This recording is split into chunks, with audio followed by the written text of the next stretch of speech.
So I am Catholic, but my mom is not. We came out of a kind of an Adventist movement style church, and when I talk about Peter being the first pope, and like Matthew 16, I believe it is, Yep. and I talk about how the gates of hell won't prevail against the church, she always just responds that, well, of course it hasn't. God's always preserved this remnant church that, of course, happens to look like what our church did growing up. How do I respond to something like that? Yeah, so one of the things that makes that kind of argument really difficult to respond to is the person making that claim has basically no need in their own mind to present any kind of evidence.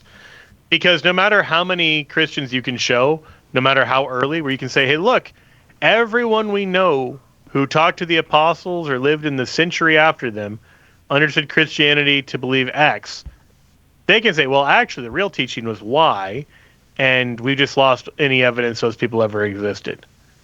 And what could you they don't have any evidence for it. They're just kind of asserting it happened, that, oh, yeah, there was always this remnant. So I think it's worth poking at it in a few ways. Number one, and I'll give a positive biblical argument at the end, but just to highlight to them that they're presenting a pretty implausible series of events. So number one, I'd want to know, okay, how quickly did the church go into this apostasy? Because it seems like you'd have to say extremely early on.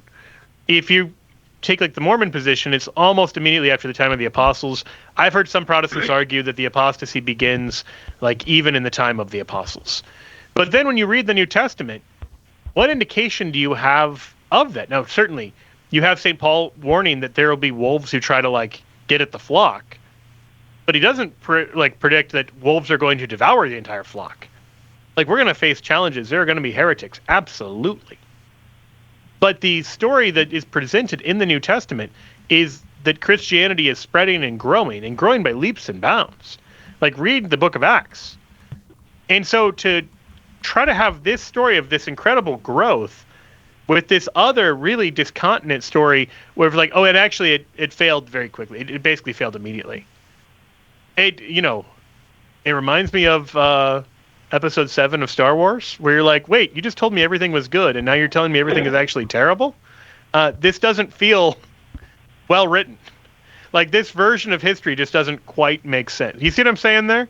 So I would then say, okay, well, if that is true, if God knew that Christianity was going to fall into apostasy almost immediately, and almost everybody was going to go astray, what kind of warnings would you expect him to give? Probably some warnings about that. What kind of warnings does he actually give? In John 17, he prays that his followers will all remain one. Now, that's the absolute worst advice you could give if the visible church has become apostate.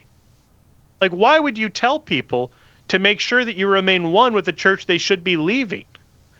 And so it's not just that, oh, God failed to predict the biggest event to happen in Christianity. It's he actively predicted in the wrong direction. He gave bad advice. And so it just doesn't make sense as a theory.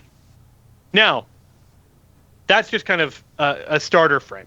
The other thing to approach is this whole idea that Christianity is to be an invisible remnant is profoundly unbiblical. And I think there's a few places you can go for this. Number one, you can go to the parable of the mustard seed. The mustard seed is the smallest of seeds, and it grows into the largest of the plants of the garden. This is Matthew 13. This is clearly showing that Christianity is going to go from this very small thing to the biggest thing. And sure enough, the Catholic Church is the biggest thing. It's the oldest government in the world, and it's the largest. And, it's bigger than all the Protestant denominations and Orthodoxy put together. That tells us where to look. The point of Christianity isn't that the truth is out there and it's super hard to find. It's this secret church, 17th Street Baptist is the only ones who got it right. Who would have guessed it? No, it's not that at all. God isn't trying to trick or trap you. And so it isn't just an invisible remnant. Second, the church is compared to a city on a hill. Now, why is it a city? Because it's organized. Why is it on a hill? Because it's visible. And so to believe that Christianity is just a mustard seed, when Christ said it actually grew into a mustard tree, is to ignore his explicit teaching, or to believe that the body of Christ. Now, think about it this way. The church is described as the body of Christ, 1 Corinthians, etc. Why does Jesus have a body? Well, in no small part, Jesus has a body to be visible. That when people were falling into idolatry, because they were struggling with the idea of an invisible God, Jesus comes into the world and he is the image of the invisible God. That the point of his body, in part, is visibility. Because we needed somewhere to focus our worship and our devotion. The church is a place where we can focus our worship and devotion, not in worshiping the church, but in coming together as the church, as the body. But it makes no sense to say that the body is invisible, because the whole point of it being the body is that it's a continuation of the incarnation in which the invisible God becomes visible. So you have to ignore everything Jesus says about the church. And then you look at all the other passages where Jesus is doing things like saying, if you have a dispute with your brother and you can't sort it out with one or two others, take it to the church. Well, how are you going to do that if the church is this invisible thing you can't find?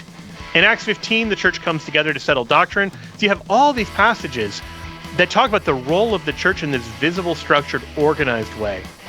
Eric, I hope that helps you. I hope so too, but I have to leave it there because that is the break. Joe Heschmeyer is our guest.